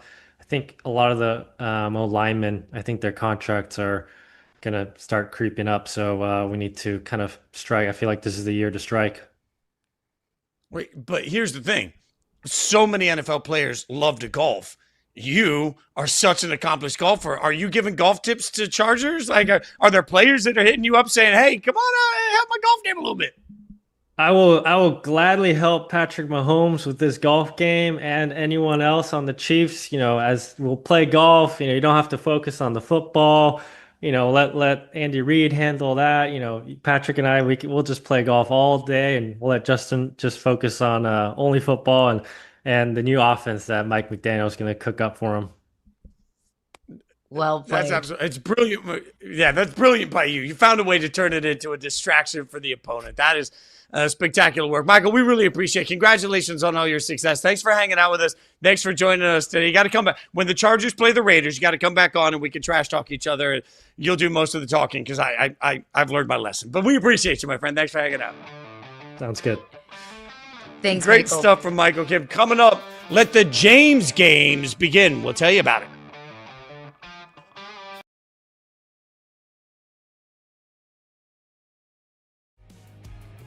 Quarterback, you want those guys that just go down hard or they chase the back. Here comes Pius once again, gets through. The ball is hauled in off the dasher board by Marlon Cook Jr. A full-grown man reception there at the 15-yard line. Atkinson's two in motion. He'll run behind the block, now throw back to Marlon Cook Jr., and the ball's caught for a touchdown. But I'm not going to lie, I was totally shocked. I was shocked that they actually pulled the trigger. I wondered if they would, again, still try to build around a huge talent in the WNBA who's a huge star, one of the most popular players in the league, regardless of what you think about her play. They're going to be able to move games to State Farm Arena where the Hawks play now because of the Angel Reese effect. And I think she wanted an organization that had a clear vision of the future, and she gets that in Atlanta. I loved Acuff all year. I mean, what an amazing college player. Oh, yeah. It's just his prototype in the NBA concerns me. But Acuff to me is the one that says, is he as good as Trae Young offensively? Probably not. Is he as bad defensively as Trae Young? Probably. And you hope not. There's a question about how playable Trae Young is, even with the skill set that he has. There's the toss to Kerrigan. He is destroyed at the 2-yard line. Yeah, and a great effort by Carson Taylor, defensive end. He makes Kerrigan really have to get wide here, and then good pursuit by the rest of the defense. Arizona down by 3. Snap to Meyer. There's the give to Clark. Open space, hurdles a defender, and he's tackled at the 17. James Harden is expected to sign a multi-year deal with the Cavs this summer, no matter how this playoff run unfolds, per Brian Windhorst. Again, no matter how this playoff run unfolds, Harden is expected to be a long-term Cav. I think it's important to make sure everybody understands that at this point, Wendy says a promise is out there that the team has already reached with the player and that it might as well be binding. It's a virtual lock. So at this point, how do we feel about that, Caroline? Like, no matter what happens, if the Cavs go out and get swept, James Harden is going to be a long-term part of what their future is, according to Brian Windhorst. I just don't think that's smart or good business by Cleveland. I don't think that you should make promises in the NBA because I don't think there's a good end there. I don't think that there's a way that you can come away from that better than when you started. Because if you make a promise, well, what if something changes tomorrow? Anything can change tomorrow. Any player can get hurt, knock on wood. A player can get hurt. You can, like anything can happen to change the trajectory of your basketball franchise. Anything can happen throughout the course of the league that might change your bottom line. So if you back out on that promise, well, now all of a sudden you look untrustworthy, that you do shady business, that you made a promise that you couldn't keep. And you say, well, yeah, but things change. Well, that's why you don't make promises. That's why you don't make deals without pen hitting the paper and you are contractually obligated to follow through on those promises. I think that I'm not against the Cavs bringing James Harden back because obviously he was a spark plug for that team. They make that trade at the trade deadline, and now here they are in the Eastern Conference Finals. The Cavs are exactly where they want to be. And James Harden has had some big postseason performances, but overall, I don't think that James Harden has all of a sudden turned over a new leaf and is this new, explosive, reliable postseason player. That's why you pay and bring back a guy like James Harden, is to contend to win a championship. So, but I don't have like a big issue with the Cavs bringing James Harden back. I just more so have an issue with making promises that you may or may not be able to keep. Well, I mean, at some point too, you just keep thinking about what we're really saying here. To be as blunt as possible, if James Harden goes 0 for 100 in the Knicks series and they get swept, and he looks like the worst that we've ever seen in the playoffs of James Harden is still going to be a Cleveland Cavalier long term. Like there is going to be an extension given. And at this point, you could stick a fork in it. That is done. That is known. That is understood.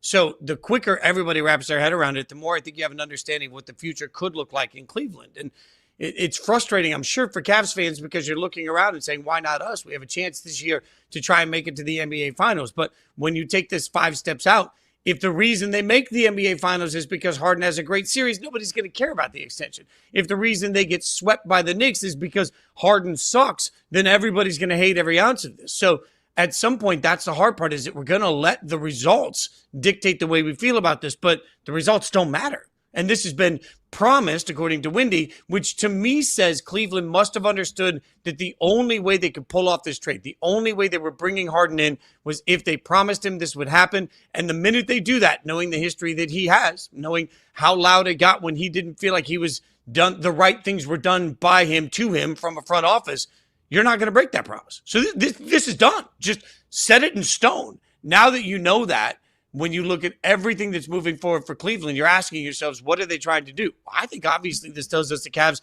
believe they are in a win now opportunity. They believe that Harden is the piece they had to have to push them over the top to win an NBA championship. The problem is I don't believe that this move does that. It doesn't make them better than OKC. It doesn't make them better than San Antonio. So you're going to be one of the better teams in the East for the next couple of years, and that's awesome. But you're not going to win a ring. And so it's really difficult for me because I understand how they got here and I understand Cleveland fans' frustrations. I don't think it's going to go where everybody wants it to go. And then it leads us to the other portion of this, from James Harden to LeBron James, because there are rumors now that LeBron would be open to the idea and the Cavs are open to the idea of LeBron. So are we genuinely looking at Harden and LeBron on the same team next year?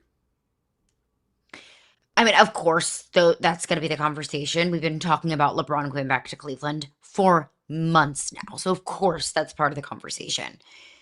But Donovan Mitchell, when is he best? With the ball in his hands. When is LeBron James his best?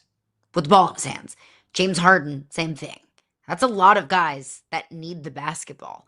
I think that was the Lakers' biggest issue this past year. Luka Doncic, when is he at his best? Ball in his hands. Austin Reeves, what's he best at? Scoring. LeBron James, when's he best? With the ball in his hands. It was too many guys that needed the basketball. And they didn't have enough defense because you had, a majority of your team was LeBron James, Austin Reeves, Luka Doncic. Now, offense sells, and offense is fun, and scoring is fun, but you don't have a well-rounded team when you have 3 guys that need the basketball, that play their best with the ball in their hands. So I get the sentimental value of LeBron returning to Cleveland. Frankly, I want that. Like, I think that's a beautiful, sweet, feel-good storybook Disney Channel ending to one of the, if not the greatest careers that we have ever seen in the history of this sport. I just don't think it makes a lot of basketball sense. And I struggle to find the way that it makes sense for LeBron in so many ways. Think about when the Heat came together and immediately it was like, well, the Heat are together with this super team. They got to win a championship. And then what did we hear? No, it takes a minute. Like, guys got to learn to play together.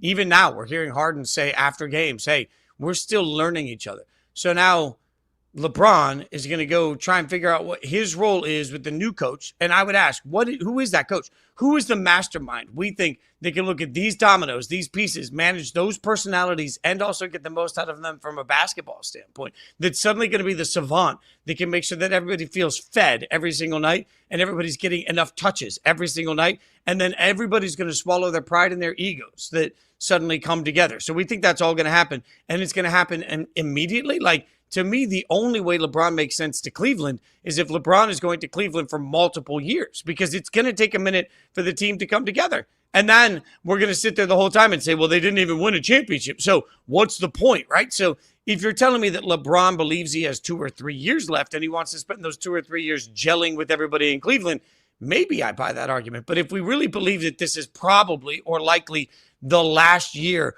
of LeBron's career, why would he do that somewhere where he's going to have to learn everything else about a new team, a new coach, a new offense, and new players around him? We're using our heart, not our heads. And I realize that's what sports are. Like, we love to talk emotionally. And I realize that sometimes I am the Debbie Downer of sports media because I look so much at just logic. But when you strip away emotion here, find me the logical path that truly makes the most sense for LeBron James, the human being, LeBron James financially, LeBron James and his family, LeBron James the person, LeBron James the media mogul, the LeBron James that wants his days off, all of these things. Oh, and then LeBron James in the offense, LeBron James the basketball player, LeBron James touching the basketball. Do all of that. Make a pros and cons list like every boring person does when they're making big life decisions, and find the pros of LeBron to Cleveland other than it's a feel-good story. They don't exist. So I think we're spending all this time trying to put LeBron somewhere that doesn't exist because we want to feel good about LeBron in Cleveland. And I'm sorry, LeBron isn't worried about our feelings. LeBron's worried about what's best for him in this basketball moment. Which is also, to go back to our initial conversation, why you don't make promises in the NBA. Because if LeBron James calls up the Cleveland Cavaliers and says, I only want to be in Cleveland, you don't really, like, how much of a choice do you have? What are you going to tell LeBron no? I mean, I guess you could. That's not a very popular thing to do.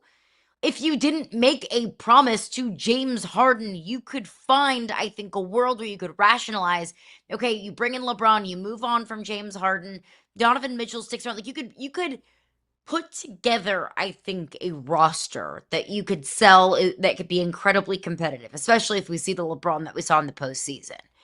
But with James Harden and Donovan Mitchell and LeBron James, I just don't see a world where that makes sense. But you can't walk back on that promise to James Harden, nor are you really in a position to say no to LeBron James. So it all goes back to a bad basketball business from the Cleveland Cavaliers.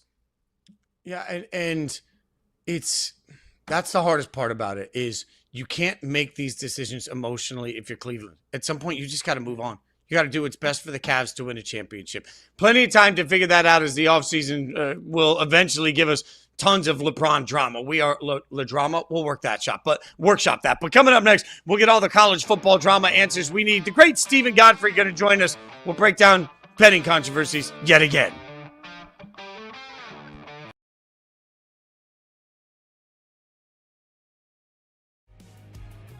Quarterback, you want those guys that just go down hard or they chase the back. Here comes Pius once again, gets through. The ball is hauled in off the dasher board by Marlon Cook Jr. A full-grown man reception there at the 15-yard line. Atkinson's 2 in motion. He'll run behind the block now, throw back. to Marlon Cook Jr., and the ball's caught for a touchdown.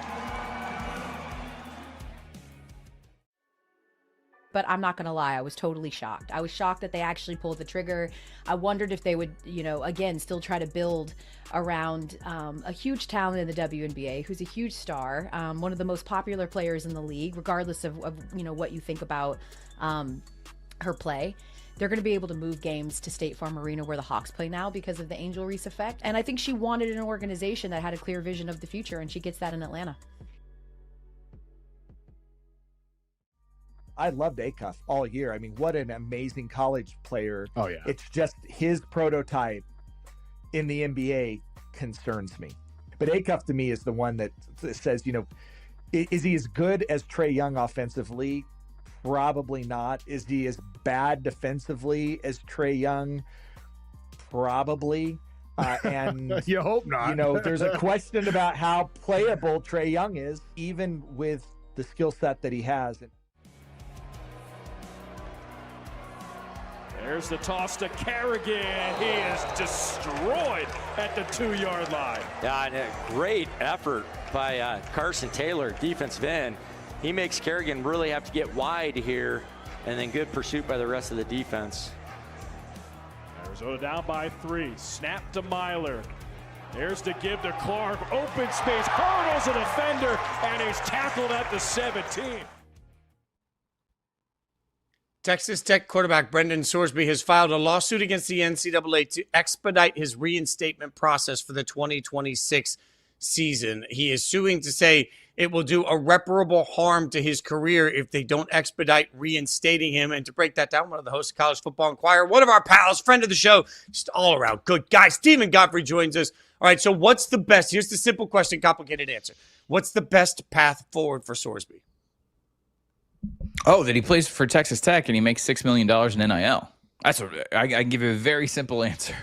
We live in a world now where you have a little bit of a Venn diagram over how much you could earn in the NFL versus how much you could earn in college. Sorsby is absolutely one of those candidates, and he could absolutely earn way more money for 1 year of service to the Texas Tech Red Raiders than he would going in what I think would be probably the 5th round of the supplemental draft. There is no question that's the best route for him.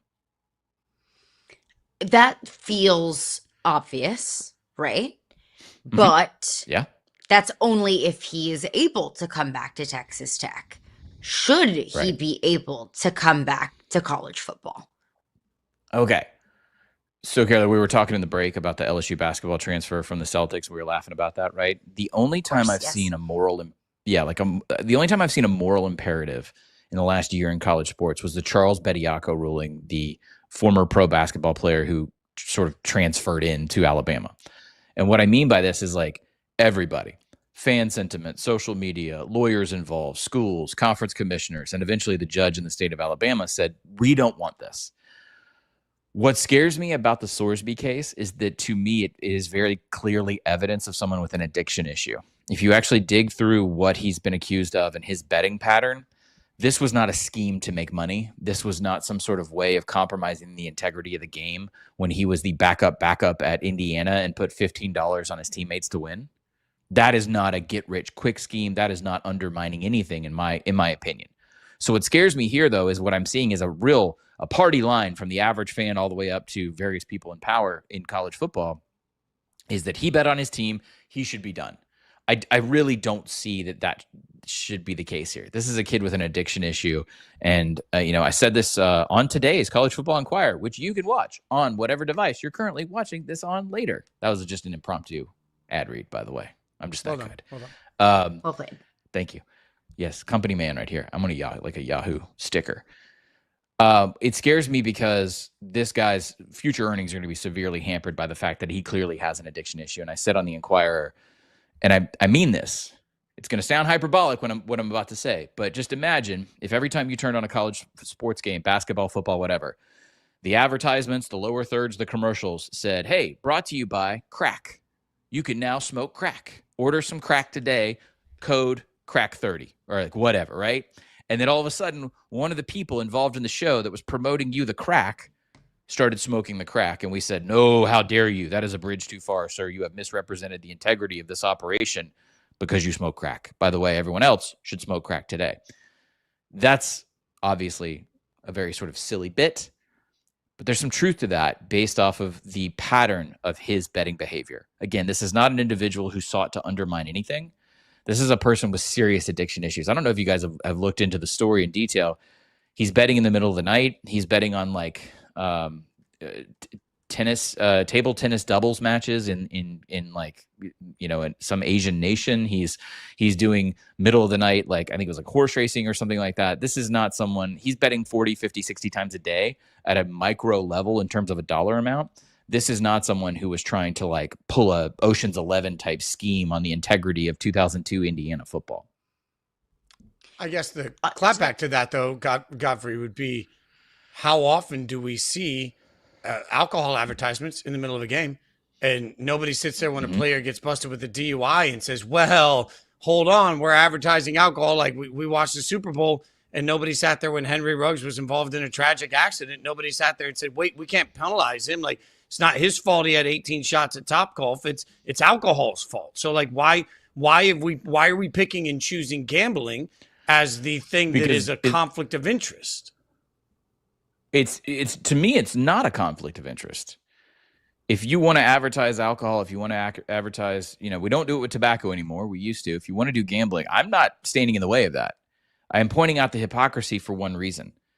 The NCAA's stated intent and purpose is to support the student athlete. Now tell me how expelling this guy and basically killing his ability to earn this money and changing his future forever supports him. There is really no basis, no structure set up for this football player to receive treatment for an addiction issue. Now, if he was, and I've seen this countless times in my career, if he did have an alcohol dependency issue, there are treatment facilities for that. There's a structure within conferences and schools. There's education. There's prevention. All these things are true. We're starting to see some of this now in the culture of on-campus sexual assault. All the ills that are plaguing college-aged individuals and then college athletes specifically, or just in a more pronounced manner, I think gambling has to be a part of this. I don't know how often you guys are on a college campus. This is going to be super creepy to say as a middle-aged man. I'm on a college campus a lot, and it is insane, you guys, to see people walking around like this, and they are gambling. It's mainly males, but they are gambling ad nauseum. And I'm not here to say anything about that, because you know what I did on a college campus all day long? I smoked about 2 packs of cigarettes on my way to class, okay?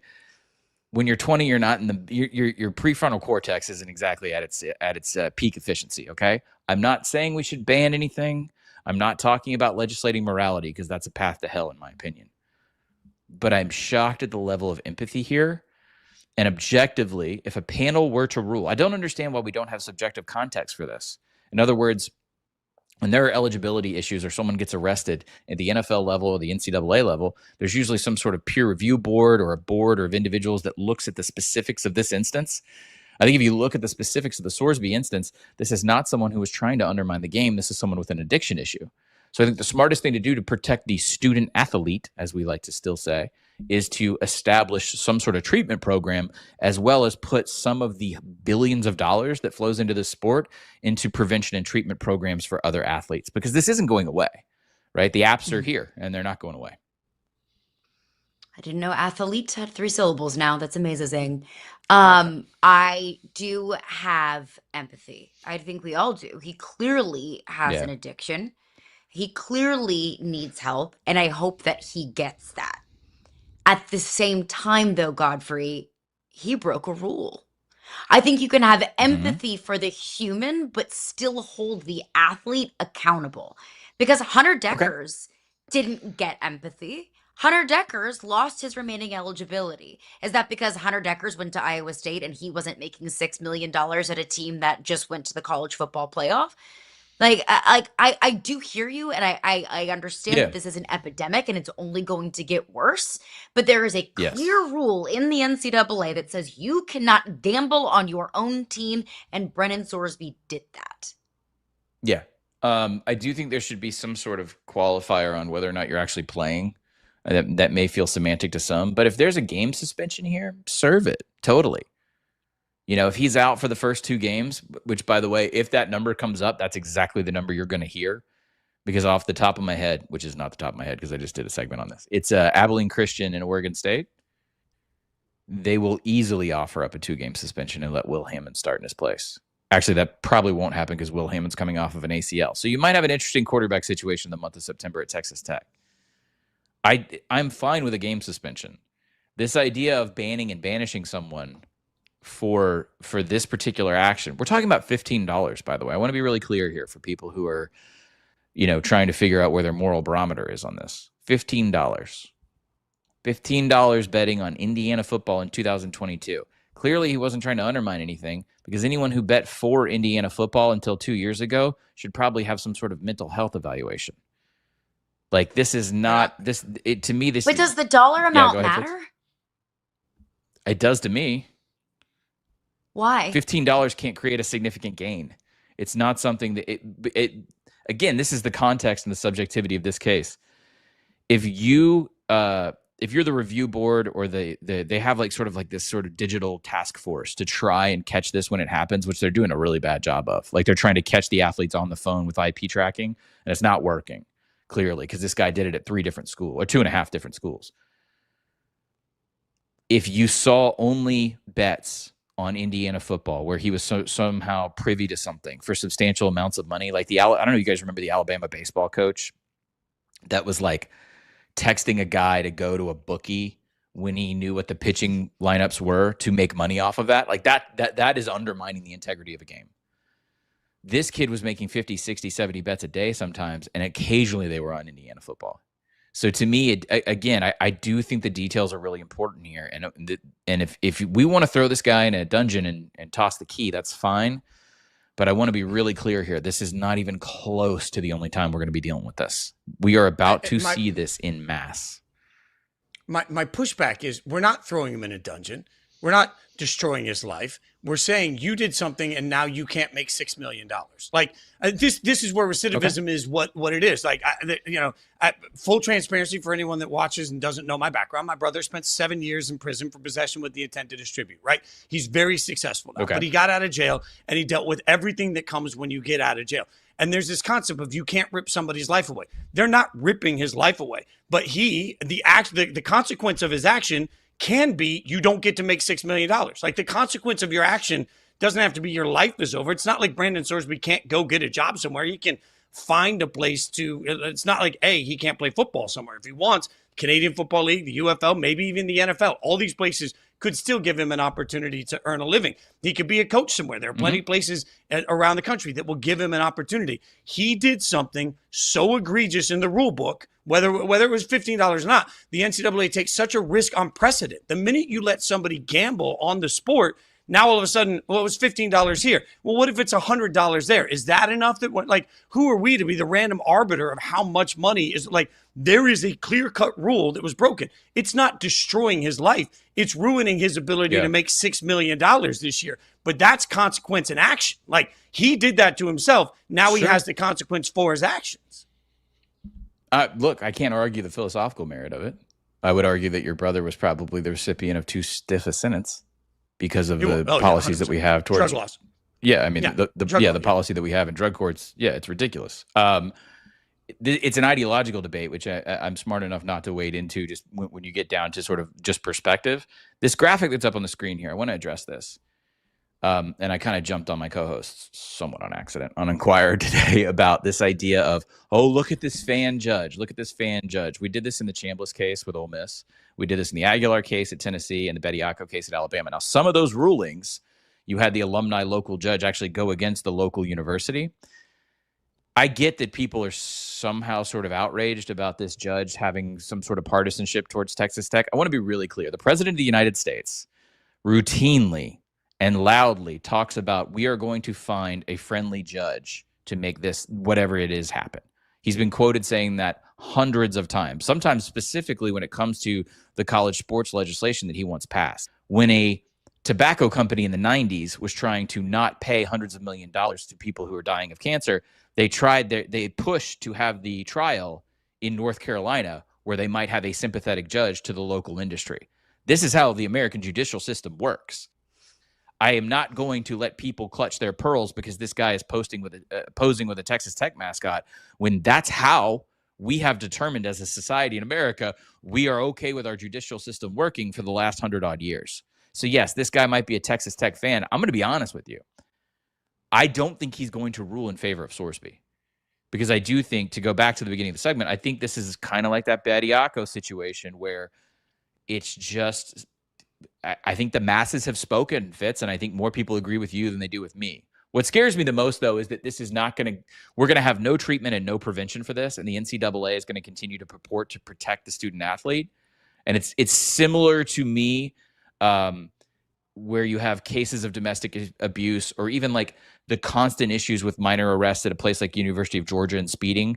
They don't really care about prevention and treatment and the advancement of the student athlete. They just want to throw down the rules, and then if you break them, you're out. That's fine. We'll continue to profit off of this in the meantime. By the way, here's the code to start your first betting account. That's what worries me. And we, on that, my friend, we do agree. There has to be some treatment plan in place. And full transparency, again, I love that we can have these conversations in such a delight. Like, I wish the world could have more respectful conversations about things like this. Your insight is always brilliant, and we appreciate so much of it. You guys can check him out on College Football Inquirer, of course, to follow him on social media. My friend, thanks for hanging out with us. We'll see you again soon. Thanks, Job. It's great stuff from Stephen Godfrey, as always. Follow him at 38 Godfrey. Coming up, we're going to grade some sports beefs coming at you next.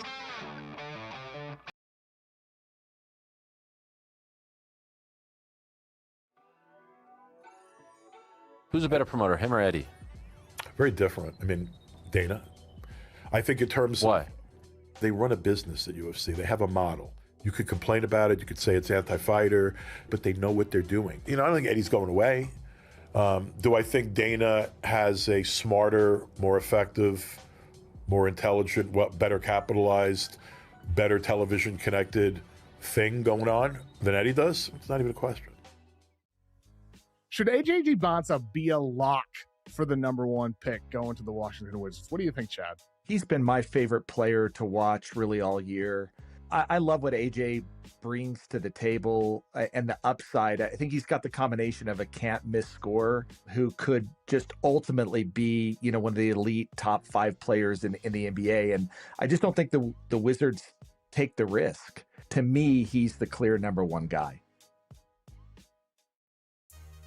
And the Jets with Darren Muji as GM feel like they are figuring it out. Now, can Woody Johnson, the owner of the Jets, stay out of the way and let this thing progress? Does Aaron Glenn actually have the goods as head coach?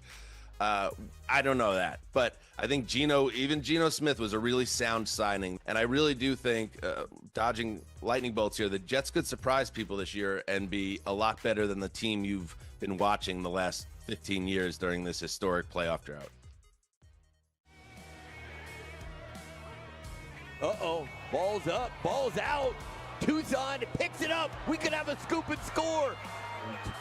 Zachariah Twardowski, touchdown, Sugar Skulls, and just like that, Tucson right back in it. The scoop and score for the Sugar Skulls. I mean, what a moment for this young man in his first career start. The Richter scale of beef is back. It's our way of measuring the intensity of a feud in the sports world.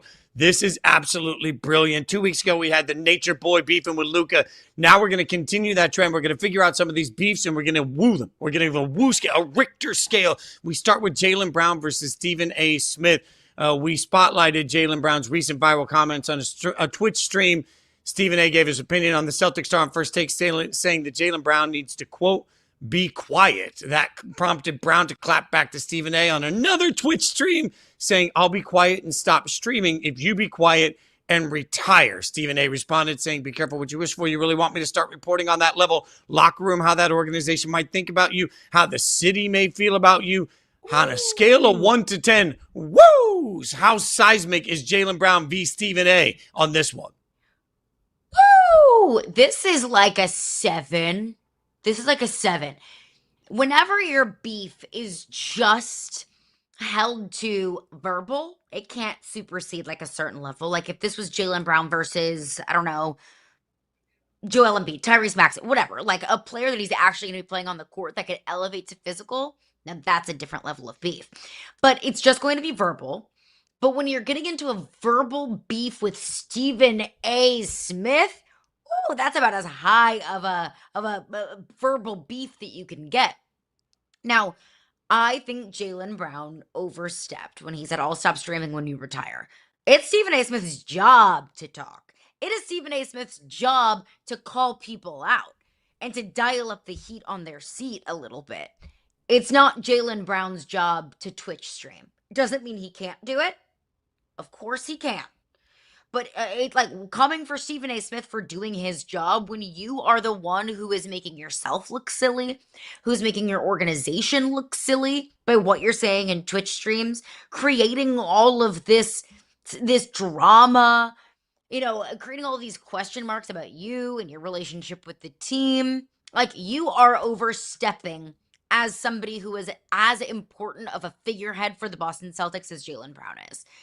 I do think Stephen A. maybe took it a little bit too far, though. I think the follow-up of, oh, you really want me to talk about how your teammates feel about you?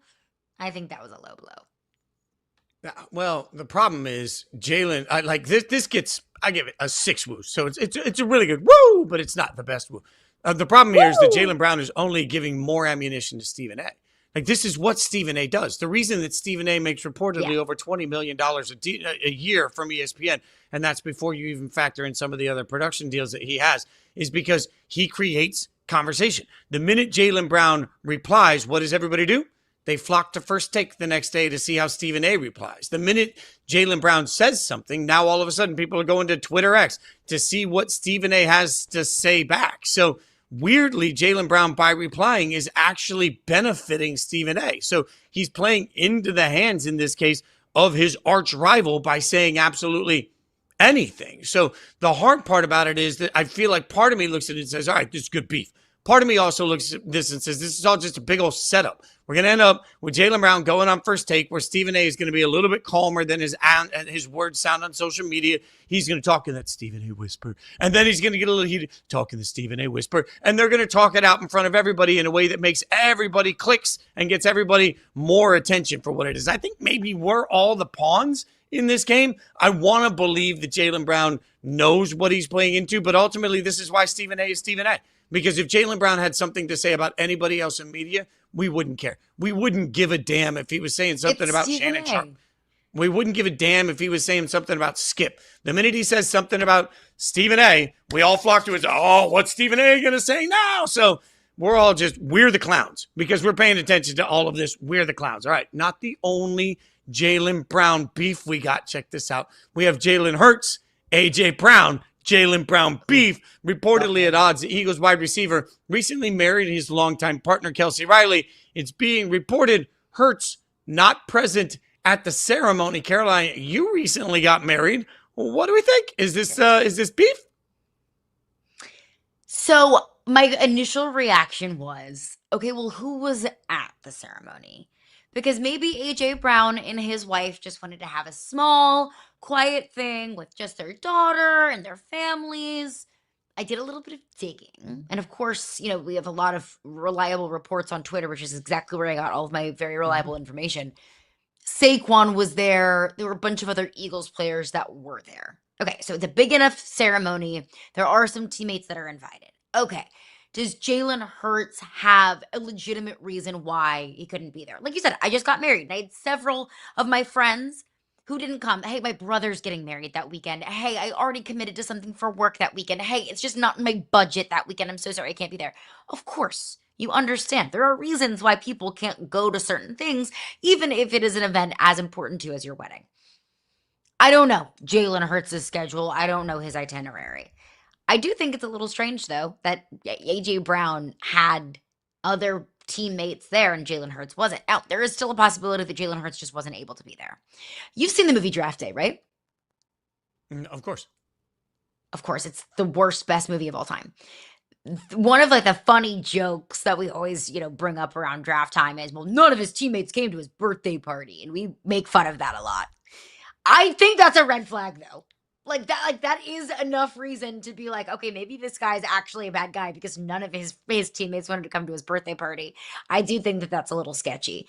A guy that, supposedly was his best friend, a guy that was a big campaigner to bring AJ Brown to from Tennessee to Philadelphia, and he's not at his wedding. Weird, sketchy. It is weird. I'm going to hold off full judgment. I'm going to give it 3 woos right now. It gets 3 Richters. Nature Boy goes, woo. Because I don't know the hurt side of it. I think we're going to have to find out the hurt side. Somebody's going to have to dig into it. I mean, for all we know, Jalen Hurts went to the party the night before and maybe had some bad shrimp cocktail. Just couldn't be there at the ceremony. We don't know. And to your point, maybe he had a prior obligation. Like maybe he had too much spicy horseradish from St. Elmo's and suddenly just couldn't be like, well, who knows? So I'm going to give Hurts a little bit of benefit of the doubt and presume that it gets worked out. But then the other portion of that is that I'm going to presume Hurts doesn't really answer any questions about it because he doesn't care what we have to say about it. So we're never going to know. Let's keep with the J theme. Jacksonville Jaguars recently won their arbitration case with former head coach Urban Meyer. Meyer filed a grievance over his firing in 2021, challenging their decision to fire him with cause just 13 games into the 5-year deal. It's significant because firing him with cause means no pay. Firing not with cause means full pay. Full coaches' contracts are fully guaranteed. So how many woos does this get? This gets like 1 woo. This is like a woo, woo. Because in order to have beef, somebody legitimately needs to have gotten wronged. Like you did someone dirty and they are not having it. Urban Meyer deserved to be fired. Like every report that came out of Jacksonville left my jaw on the floor. There's a report that he kicked the kicker in warmups. I'm sorry. Not only is that worthy of being fired for cause, you should go to jail. Like you just assaulted someone. And then there were the pictures that came out of Urban Meyer at the bar, and that makes the team look bad. That makes him look bad.